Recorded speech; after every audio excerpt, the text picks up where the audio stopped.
Alright friends, in this lesson we will learn how to find the length of a string.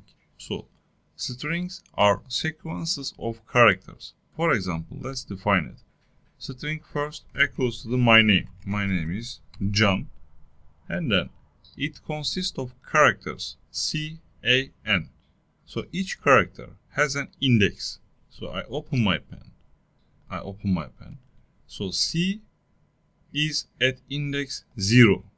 And A is at index 1 and N is at index 2, as you see. The last index is always one less than the total number of characters. So, to find out how many characters are in a string, we use .length method. For example, let's print it. I come here, I say system.out.println, and after that I say the length of a string. I put my colon and then I use plus operator for combining, and then pass my variable name first, and I use .length. I use length method.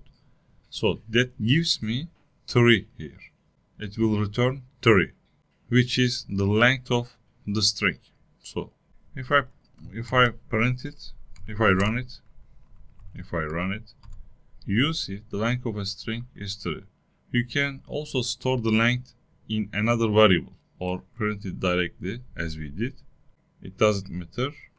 It's up to your choice. Great. See you in the next lesson.